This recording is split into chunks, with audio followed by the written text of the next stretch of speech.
우리는 한 해의 끝자락을 달려가고 있습니다.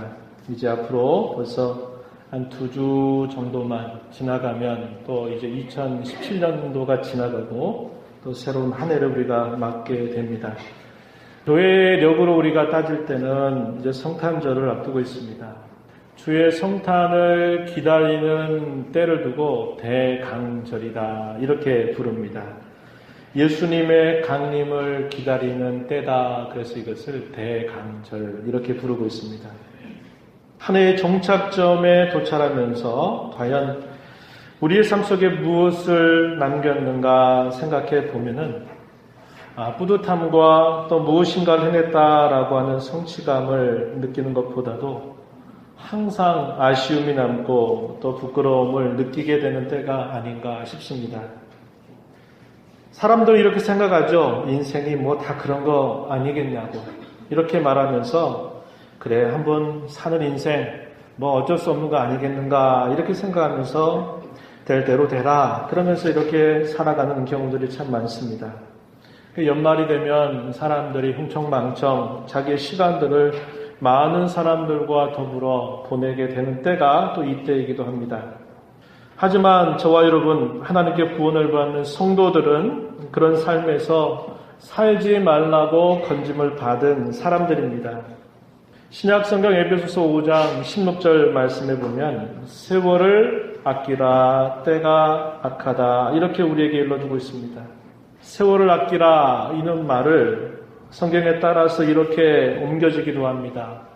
내게 주어져 있는 모든 기회를 선용해라, 최선을 다해서 활용해라 이렇게 번역을 하기도 하고요. 또 어떤 번역에서는 이것을 번역하기를 내 시간을 건져내라, 시간을 구원해라 하는 말로 옮기기도 합니다. 저와 여러분에게 주어진 시간을 구원하라, 건져내라 하시는 말씀 앞에서 우린 다시 우리의 마음을 새롭게 해야 합니다. 그런 의미에서 한 해의 끝자락에 서서 우리가 성탄절을 맞는다라는 것은 또 하나의 새로운 좋은 기회로 삼을 수 있다라는 것입니다. 성탄절은 그토록 오랫동안 예언되었던 복된 소식의 시작이기 때문입니다. 우리의 시간으로는 한 해의 끝자락이지만 그러나 우리가 교회 가운데 주어지는 절기 가운데서는 복음의 시작이 되기 때문에 또 우리에게 새로운 기대를 가져다 주는 때이기도 하기 때문입니다. 오늘 우리가 읽은 이 말씀의 내용은 이사야서 가운데 있는 말씀을 함께 읽었습니다. 선지자 이사야는 여호와는 구원이시다라는 뜻을 가졌습니다. 이사야 선지자는 유다의 왕조 가운데서 우시야 왕이 죽던 해에 그가 선지자로 부름을 받게 됩니다. 이때가 예수님 오시기 전 약 739년 이때로 우리가 알게 되는데요. 이때 부름을 받아서 유다의 4명의 왕조가 바뀌는 동안에도 선지자 이사야는 계속적으로 하나님의 말씀을 전하게 됩니다. 우시야가 죽던 해에 부름을 받아서 그 이후에 요담이라고 하는 왕, 아하스라고 하는 왕, 히스기야 왕이 다스리던 때, 히스기야 왕은 우리가 잘 기억하는 왕입니다.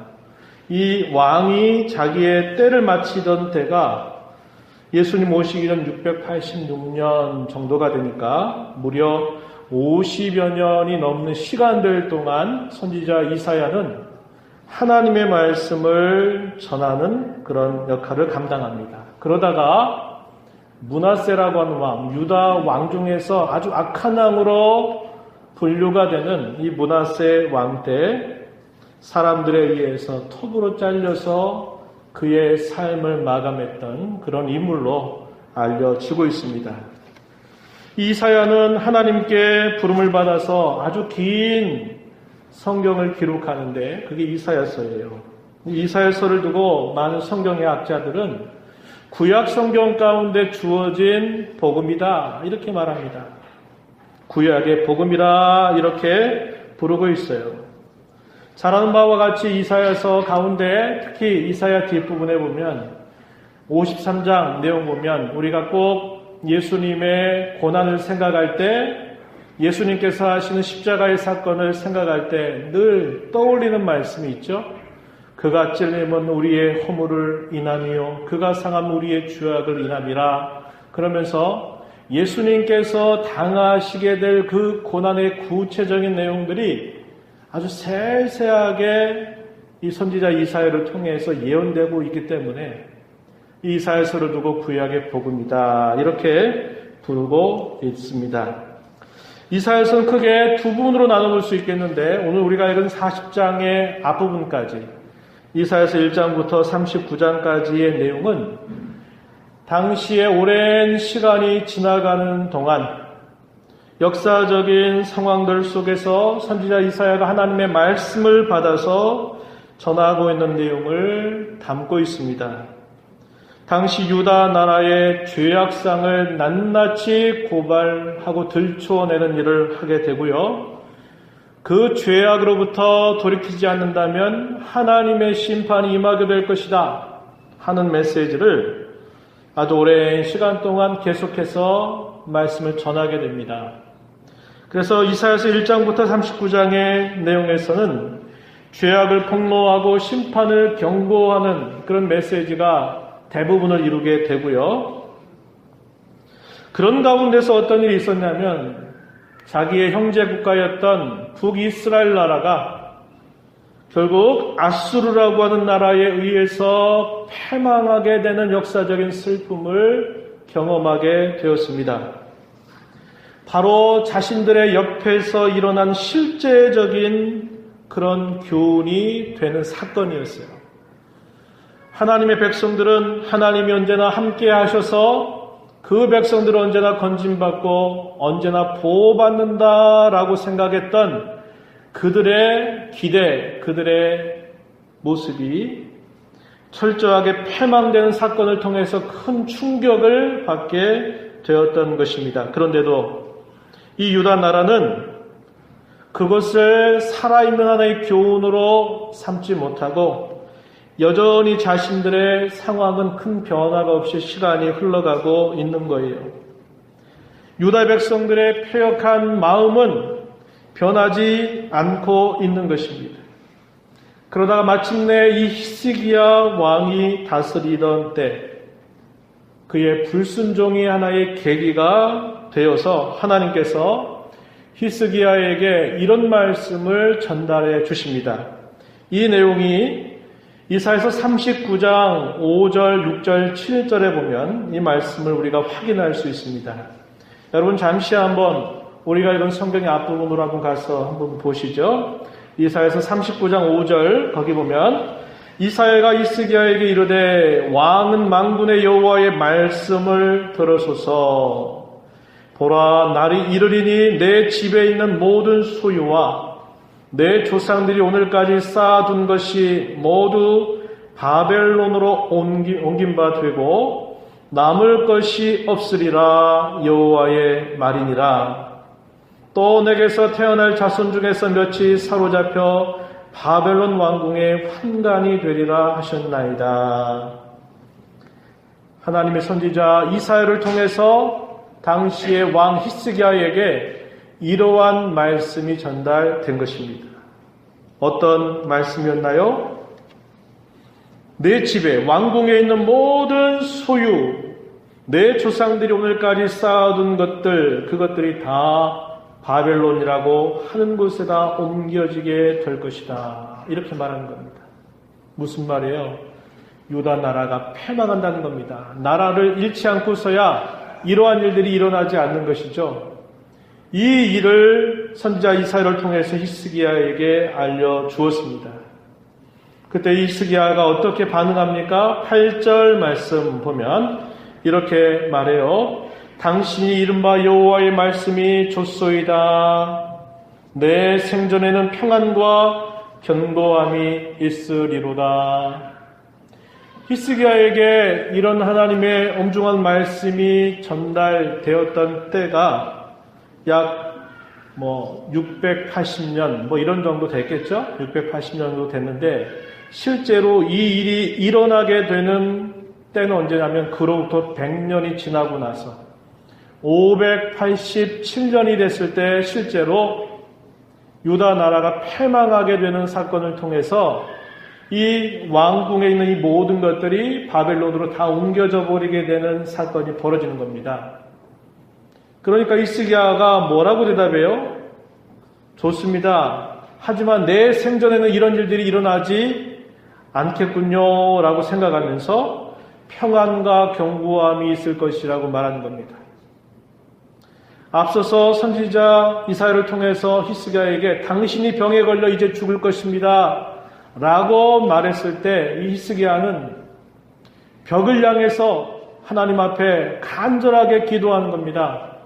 하나님, 내 모든 잘못과 내 모든 잘못을 용서해달라고 기도하고 지난날 하나님을 섬겨왔던 것들을 하나님께 아뢰면서 하나님, 내 병으로부터 나를 건져달라고 이렇게 간절하게 기도하게 되죠. 그래서 그가 15년이라고 하는 시간을 연장을 받게 된 것입니다. 그런데 앞으로 유다 나라에 이런 일들이 있을 거리라고 하는 그 말씀을 받고 나서는 내 때는 이런 일이 안 일어나니까 괜찮다라고 하는 식의 태도를 보이고 있는 것입니다.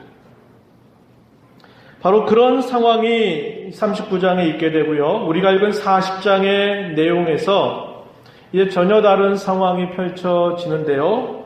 시기적으로는 꽤 오랜 시간이 지나간 때를 생각하면서 이야기하고 있는 것입니다.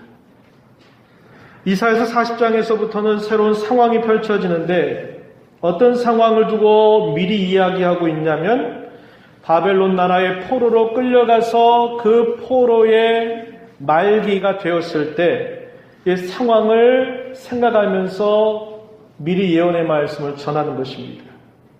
바벨론 포로로부터 유다 백성들이 포로 한 70여 년 동안을 보내다가 예루살렘으로 다시 돌아오게 되는 때가 언제냐면 예수님 오시기 전 539년 정도 이렇게 됩니다. 그러니까 당시에 이사야 선지자는 약 150년 정도 이후에 있게 될 그 일들을 내다보면서 하나님의 말씀을 전하는 겁니다. 그 전하는 말씀이 이사야서 40장에서부터 마지막 66장까지 계속 주어지고 있어요. 근데 그 내용은 어떤 내용이냐 하면은 하나님의 구원에 대하여서 이야기하는 말씀이 기록되고 있습니다. 그래서 성경학자들은 이사야서 40장에서부터 마지막 66장까지의 내용을 두고 위로의 책이다 이렇게 부르고 있습니다. 오늘 우리가 읽은 이 본문의 말씀에 보게 되면 뭐라고 하면서 첫 이야기가 시작이 됩니까? 1절 말씀에 너희는 위로하라 내 백성을 위로하라 하는 말씀으로 쭉 시작을 합니다. 그래서 그 모든 내용이 위로로 가득 차 있는 그런 내용들이 소개되기 때문에 이 내용을 두고 위로의 책이다 이렇게 부르고 있는 겁니다. 그런데 당시로서 이사야가 이러한 말씀을 전하고 있을 때에는 현실과 아무런 상관이 없는 이야기예요. 아무런 상관이 없는 이야기입니다. 약 150년 정도 후에 있게 될 그 일들을 내다보면서 이야기하고 있으니 그게 피부로 느껴지지도 않고 뭔가 이렇게 공감이 되는 그런 말씀의 내용이 아닌 것입니다. 유다의 백성들은 여전히 하나님을 향해서 패역한 마음을 가지고 있었습니다. 아직도 아수르 나라는 큰 세력을 떨치고 있었고 바벨론 나라는 아직도 연약한 상태에 머물러 있습니다.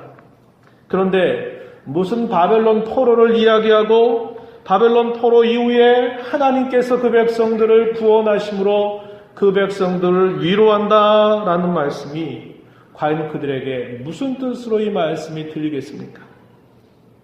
패역한 세대에서 하나님의 백성으로 살아가면서 고난과 박해를 당하고 있는 진실한 사람들에게는 위로의 말씀이 다가올지 몰라요. 왜? 모든 사람들이 다 하나님을 가볍게 여기고 하나님을 멀리하는 것을 대수롭지 않게 생각하고 있었기 때문에 그 당시 많은 사람들과는 다르게 하나님을 진실하게 믿는 사람들에게는 굉장히 만만치 않은 그런 시련과 어려움이 있었다는 겁니다. 그들을 향해서 이 말씀이 선지자 이사야를 통해서 던져질 때는 그들에게 위로가 되었는지 몰라요. 그러나 사실상 대부분의 유다 백성들에게 있어서 그들에게 아무런 상관이 없는 그 말씀이 전달되고 있는 것입니다. 마음에 와닿지 않아요. 공감되지 않는 내용이 계속적으로 선지자 이사야를 통해서 전달되고 있는 것입니다. 그런데 이렇게 복된 소식은 이렇게 준비되고 있었다라는 것을 우리는 기억해야 합니다. 오늘날의 수많은 사람들도 뭐라 그래요? 예수님께서 이 땅에 오셨어요. 이 땅에 오셔서 우리의 모든 죄를 대속하셨어요. 그분을 믿지 않는다면 우리의 죄에 따라 영원한 형벌을 받게 될 거예요. 우리는 그분을 우리의 구주로 받아들여야 돼요. 이렇게 이야기하면 사람들에게, 대부분 사람들의 반응이 그렇습니다. 내가 뭐 나만 죄인이야? 뭐 그게 뭔데? 그게 뭐가 중요해? 라고 사람들이 무심하게 반응하는 것과 너무도 비슷한 상황이 그려졌을 것입니다. 그러나 하나님의 약속은 이렇게 주어졌고 그 약속하신 대로 하나님 그 일들을 하나하나 준비하시면서 이루어 가고 계시는 것입니다. 오늘 우리가 읽은 말씀의 내용 1절에 보니까 내 백성을 위로하라, 내 백성을 위로하라 하시는 말씀을 하고 계십니다. 이 말씀은 선지자들에게, 하나님 말씀의 종들에게 주어진 명령이었습니다. 하나님께서 선지자들을 통해서 하나님의 말씀의 종들을 향해서 그의 백성들에게 하시는 명령이었습니다. 뭐라고 하시나요? 내 백성들을 위로하라. 내 백성들을 위로하라 하는 이 말씀을 전하라고 이야기하고 있습니다. 선지자들이 가서 그 백성들을 위로하라는 거예요. 그런데 이렇게 위로하라고 할 때는 이런 명령을 말씀하시는 어떤 근거가 있는 것 아니겠습니까? 그 근거가 뭘까요? 하나님께서 위로할 수 있도록 모든 것들을 준비하고 이루어 주실 것이기 때문에 너희는 가서 내 백성들에게 위로를 전해라. 그들을 위로하라. 이렇게 명령하시는 거예요. 그 내용이 준비되지 않고 그 내용이 이루어지지 않는다면 하나님께서 어떻게 그의 종들을 보내서 그렇게 하라고 말씀하시겠습니까? 하나님이 이러한 위로를 준비하실 것에 관하여 분명한 약속을 주고 계신 것입니다.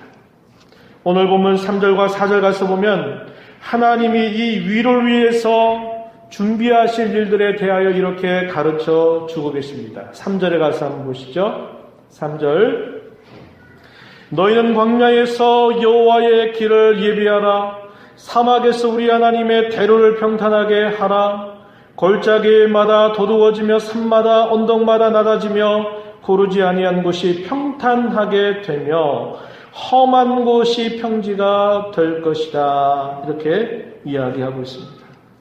이게 무슨 말입니까? 하나님께서 위로의 내용을 준비하시는데 어떻게 하실 것을 이야기하냐면 모든 장애물들을 다 걷어내실 것을 이렇게 이야기하고 계신 것입니다. 광야라고 하는 것이 어떤 것입니까? 사막이라고 하는 것이 어떤 것입니까? 골짜기, 산, 언덕, 고르지 아니한 곳, 험한 곳, 그것들을 다 도두고 또 높은 곳은 낮아지게 만들고 고르지 아니한 곳은 평탄하게 하고 험한 곳은 평지로 만들므로써 여호와의 길, 하나님의 대로 큰 길을 열겠다고 이렇게 말씀하고 있는 것입니다. 하나님께서 이 위로의 내용을 준비하시겠다는 거죠. 이 위로의 내용을 준비하시는데 우선적으로 하시겠다고 하시는 것은 광야와 같고 사막과 같고 골짜기와 산과 언덕과 같고 고르지 아니한 곳, 험한 곳 이런 것들을 다 갈고 닦아서 그것을 평탄한 길로 만들어서 여호와께서 오시는 길, 여호와의 길, 하나님의 대로를 열어 제치겠다 이렇게 말씀하고 있다라는 것입니다. 모든 장애물들을 다 걷어내겠다는 겁니다. 그리고 모든 반대의 세력들을 다 제압하시겠다고 하시는 약속을 주고 있는 것입니다. 이게 뭘 말할까요? 여호와께서 찾아오실 그 길을 이렇게 준비하시겠다고 이야기하는 것입니다. 오늘 보면 우리가 넘어서서 9절로부터 11절의 말씀을 보면은 이런 말씀을 하고 있습니다. 이렇게 여호와의 길을 닦아놓고 하나님의 대로를 열어 제쳐놓은 다음에 어떻게 하겠다고 말씀하는 겁니까? 여호와 하나님께서 그들에게 강림하실 것이다. 내려올 것이다. 찾아올 것이다. 이렇게 약속하고 있는 것입니다. 그래서 이사야 선지자는 아름다운 소식을 시온에 전하는 자, 아름다운 소식을 예루살렘에 전하는 자에게 이렇게 소리를 높여서 유다의 성읍들에게, 다시 말해서 모든 하나님의 백성들에게 이렇게 말하라고 이야기합니다. 9절 하반절 한번 보시면요. 9절 뒷부분에 보니까 뭐라고 말했어요? 너희의 하나님을 보라 이렇게 말합니다. 10절에서는 보라 주 여호와께서 장차 강한 자로 임하실 것이라 이렇게 이야기하고 있습니다. 모든 장애물들을 다 걷어내고 모든 반대 세력들을 다 제압한 다음 여호와 하나님께서 장차 임하실 것이다. 그 하나님을 보라 이렇게 명령하고 있는 것입니다. 이걸 두고 뭐라고 표현했어요? 아름다운 소식을 시온에 전하는 자, 아름다운 소식을 예루살렘에 전하는 자 이렇게 표현하고 있습니다. 9절 말씀에 아름다운 소식을 시온에 전하는 자여 너는 높은 산에 오르라. 아름다운 소식을 예루살렘에 전하는 자여 너는 힘써 소리를 높이라. 두려워하지 말고 소리를 높여 유다의 성읍들에게 이르기를 너희의 하나님을 보라 이렇게 외쳐라 이렇게 명령하고 있습니다. 아름다운 소식을 전하는 자, 이걸 신약의 말로 바꾸면 이게 무슨 말이냐면 복음 전도자라고 하는 말입니다. 복음을 전하는 사람이라는 말입니다. 아름다운 소식이 뭐예요? 복된 소식을 전하는 것입니다. 그 복된 소식의 내용이 뭐예요? 하나님께서 찾아오실 것이다. 하나님께서 임하실 것이다. 하나님께서 모든 장애물들을 다 갈고 닦고 엎고 그것을 평탄한 길로 대로로 만들고 하나님께서 그 길을 따라서 자기 백성들에게 찾아오실 것이다. 이렇게 말씀하는 내용. 이게 아름다운 소식, 이게 곧 복된 소식임을 우리에게 가르쳐 주고 있습니다. 여러분, 우리가 구약의 말씀을 읽어가면서 얼마나 많은 일들이 있었습니까?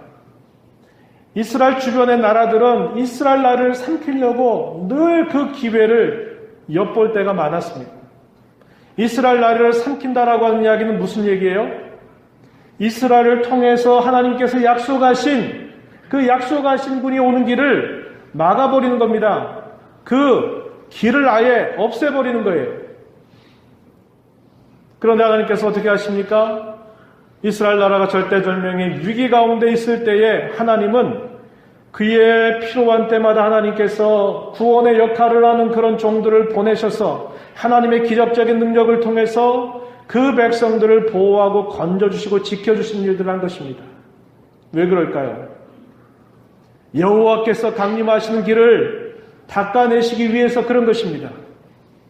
우리가 잘 아는 바와 같이 예수님께서 이 땅에 탄생하실 때 어떤 일들이 있었어요? 예수님의 탄생을 막으려고 얼마나 많은 그런 반대의 움직임들이 있었나요? 우리가 잘 아는 바와 같이 예수님께서 탄생했다고 하는 소식이 들렸을 때 헤롯이 자기가 그 탄생한 예수에게 경배하겠다라고 말하면서 어떻게 합니까? 아마 만나서 죽이려고 했을 것입니다. 그런데 하나님께서 어떻게 하세요? 보호하시는 겁니다. 동방의 박사들로 하여금 그곳으로 가지 않도록 그들의 길을 이렇게 하나님께서 인도하시는 거예요. 왜 그랬을까요?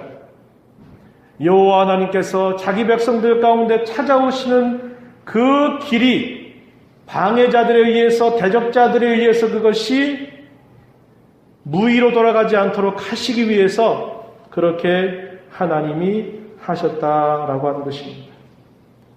그래서 그분이 과연 어떻게 하시겠다고 말씀합니까? 10절과 11절 말씀해 보면 이렇게 말합니다.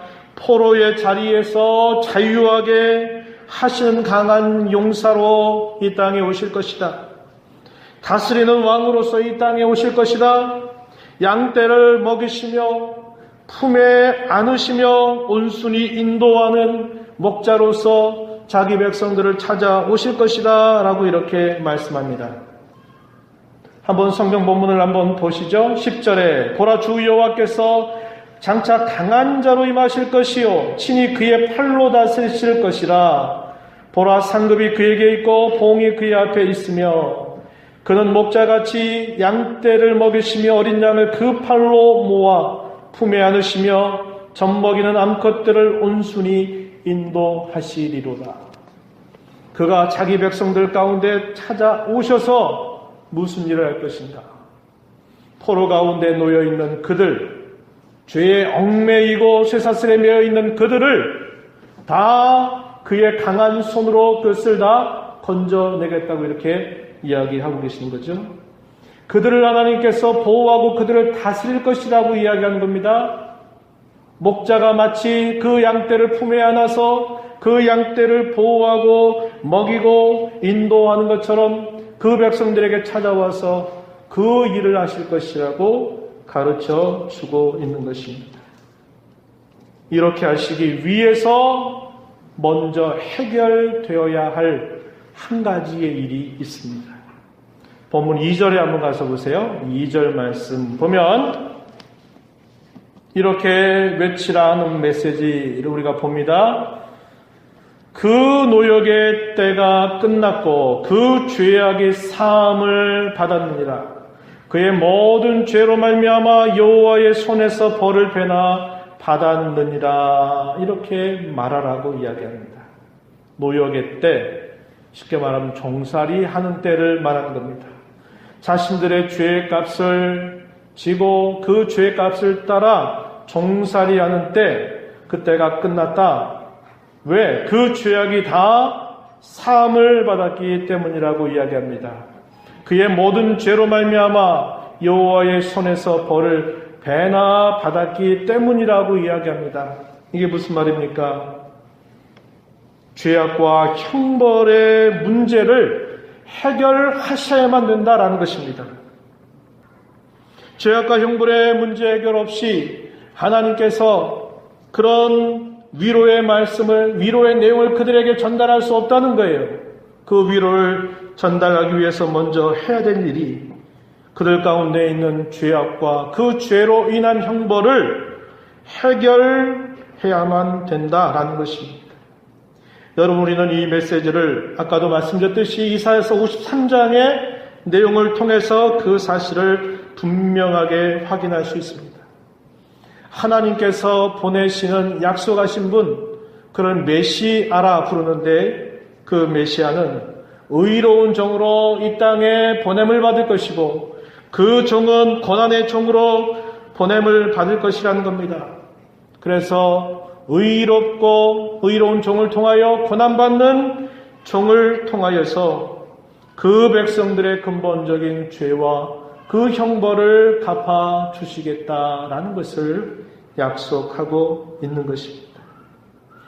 이것이 하나님께서 그 백성들에게 위로하겠다고 말씀하시면서 그 위로를 준비하시는 그런 내용이라고 하는 것을 오늘 본문 속에서 이야기합니다.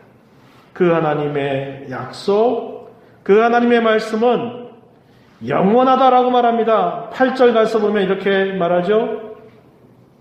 푸른 마르고 꽃은 시드나 우리 하나님의 말씀은 영원히 서리라. 사람들은 풀과 같이 시들고 마르게 될 것이나 이 약속을 하신 하나님, 이 말씀을 하신 하나님은 영원하신 분이다 이 말입니다. 그건 무슨 말이에요? 하나님이 하신 이 약속을 분명하게 이 약속을 이루신다.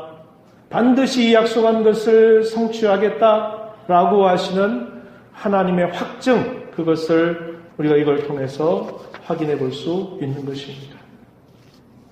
오늘의 메시지가 바로 그러한 메시지라는 거예요.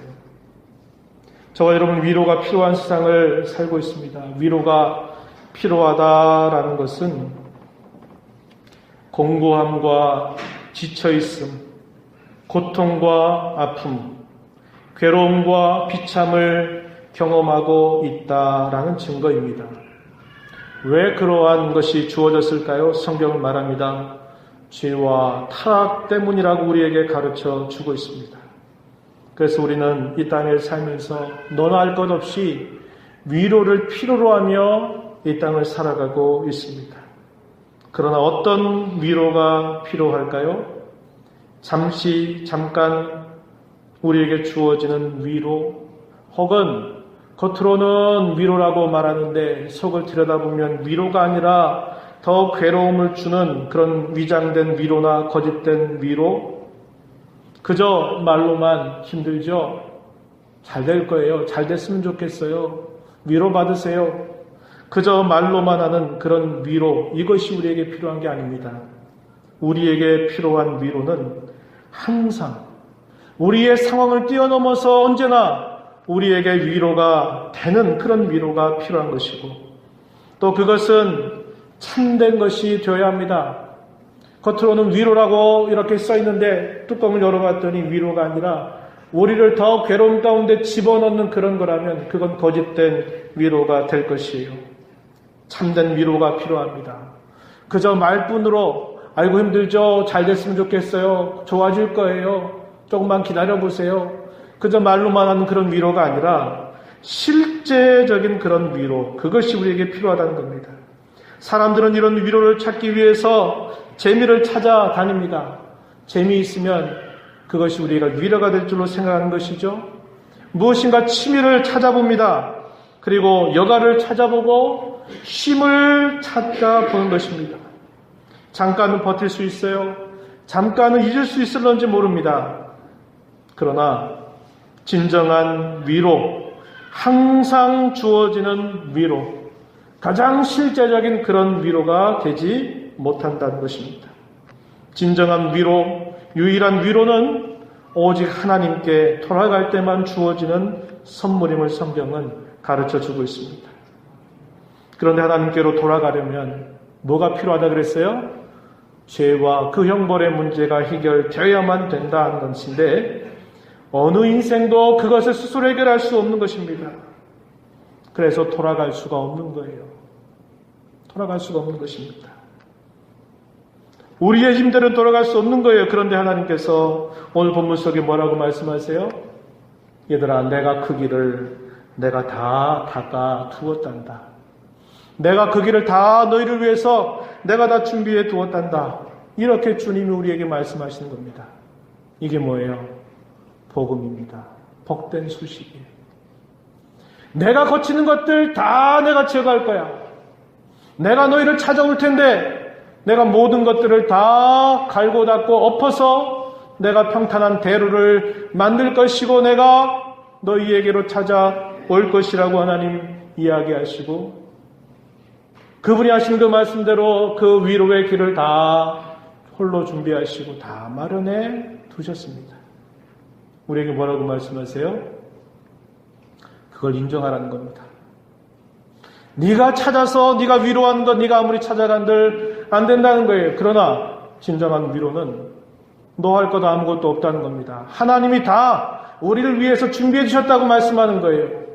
그리고 그 사실을 다만 믿기만 하라고 우리에게 이야기하고 있는 것입니다. 그래서 이걸 두고 복음, 복된 소식이라 이렇게 부르는 거예요.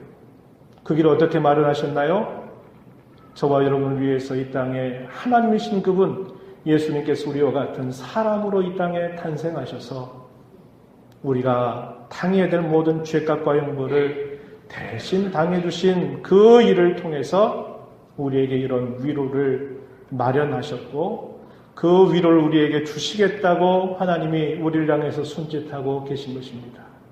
오늘 이 자리에 있는 사랑하는 여러분들 가운데서 아직도 이 복음이 무엇인가를 경험하지 못한 사람이 있다면, 아직도 이 위로가 무엇인가를 막연하게 알고 있는 사람이 있다면 지금 이 시간 하나님이 마련하신 그 위로를 인정하고 믿으시기 바랍니다.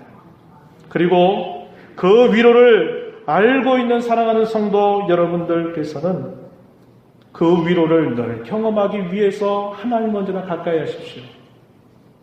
하나님은 구원의 하나님이고 복되신 하나님입니다. 그 하나님을 떠나는 순간 그 하나님을 멀리하는 동안 우리에게 그 위로는 멀어지게 돼 있다라는 것을 기억하고 언제나 하나님을 가까이 하는 삶을 살아가십시오. 그리고 성탄으로 이 땅에 탄생하신 예수님, 그분이야말로 우리 복음의 전부임을 확신하고 잊지 않는 우리의 사랑하는 가족들에게 또 우리의 주위에 있는 사람들에게 성탄으로 이 땅에 와주신 우리 예수님을 힘써 전하는 복된 삶이 되기를 축복합니다.